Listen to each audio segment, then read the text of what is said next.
Kelegaan Anies dapat dukungan dari SBY dan Habibie untuk mimpin DKI. Kalau tim kecil dari masing-masing tiga partai, baik itu Nasdem, Demokrat, dan PKS, terus menjalin komunikasi dan kami ya merasakan tidak ada persoalan apapun.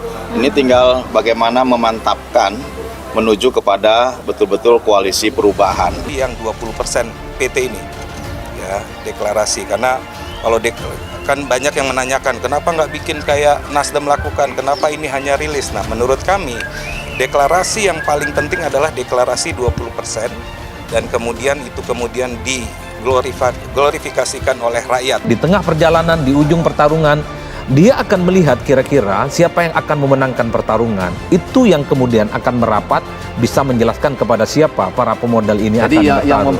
Luar biasa, mengerikan sekali.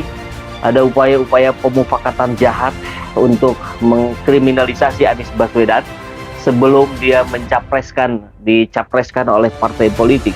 Jadi rupanya memang ini sudah direncanakan ya, bagaimana Anies Baswedan batal dicapreskan oleh PKS, Nasdem, dan Demokrat karena statusnya sebagai tersangka.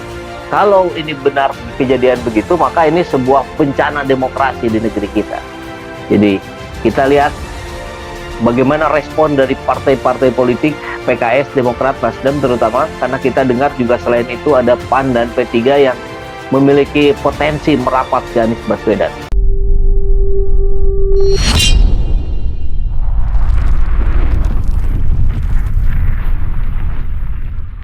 Kelegaan Anies dapat dukungan dari SBY dan Habibie untuk mimpin DKI. Gubernur dan Wakil Gubernur DKI terpilih Anies Baswedan dan Sandiaga Uno sempat mengunjungi kediaman Presiden Susilo Bambang Yudhoyono dan Presiden B.J. Habibie saat Lebaran hari pertama Minggu 25 April. Dalam silaturahmi tersebut, meski tidak ada pesan khusus, namun Anies mengaku mendapatkan dukungan dari kedua pimpinan negara tersebut. Saya merasa sebagai anak muda, generasi baru, merasa lega bahwa generasi seniornya siap untuk memberikan support, ujar Anies di kediamannya Lebak Bulus Dalam, Jakarta Selatan, Senin 26 April. Ia mengaku dalam silaturahmi kedua mantan presiden tersebut berpesan agar ia bisa menjaga amanah dengan baik. Menurut Anies, mereka juga mengatakan bahwa tanggung jawabnya kelak ketika sudah menjabat sebagai pemimpin akan besar. Dan semuanya mengatakan bila memerlukan sesuatu datanglah kepada kami.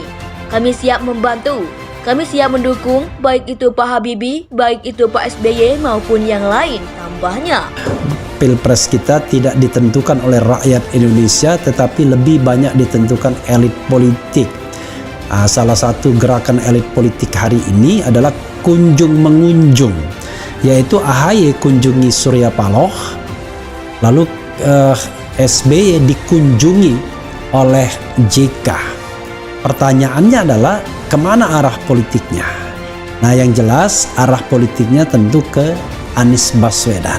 Di tengah perjalanan, di ujung pertarungan, dia akan melihat kira-kira siapa yang akan memenangkan pertarungan. Itu yang kemudian akan merapat, bisa menjelaskan kepada siapa para pemodal ini jadi akan bertarung. Yang 20% PT ini, ya deklarasi, karena kalau kan banyak yang menanyakan kenapa nggak bikin kayak Nasdem lakukan, kenapa ini hanya rilis. Nah, menurut kami deklarasi yang paling penting adalah deklarasi 20% dan kemudian itu kemudian diglorifikasikan oleh rakyat.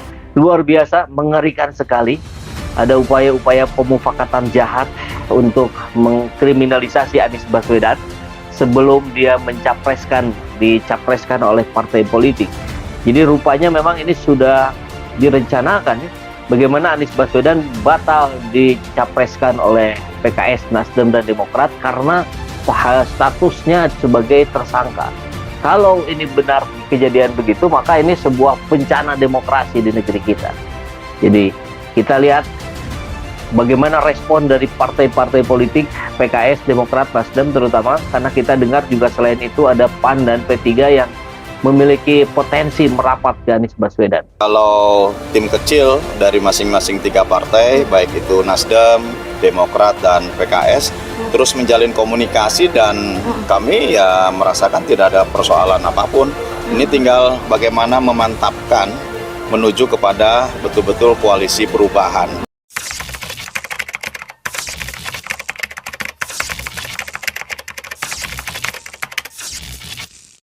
Kelegaan Anies dapat dukungan dari SBY dan Habibie untuk mimpin DKI. Gubernur dan Wakil Gubernur DKI terpilih Anies Baswedan dan Sandiaga Uno sempat mengunjungi kediaman Presiden Susilo Bambang Yudhoyono dan Presiden B.J. Habibie saat Lebaran hari pertama Minggu 25 April. Dalam silaturahmi tersebut, meski tidak ada pesan khusus, namun Anies mengaku mendapatkan dukungan dari kedua pimpinan negara tersebut. Saya merasa sebagai anak muda, generasi baru, merasa lega bahwa generasi seniornya siap untuk memberikan support, ujar Anies di kediamannya Lebak Bulus Dalam, Jakarta Selatan, Senin 26 April. Ia mengaku dalam silaturahmi kedua mantan presiden tersebut berpesan agar ia bisa menjaga amanah dengan baik. Menurut Anies, mereka juga mengatakan bahwa tanggung jawabnya kelak ketika sudah menjabat sebagai pemimpin akan besar. Dan semuanya mengatakan bila memerlukan sesuatu datanglah kepada kami.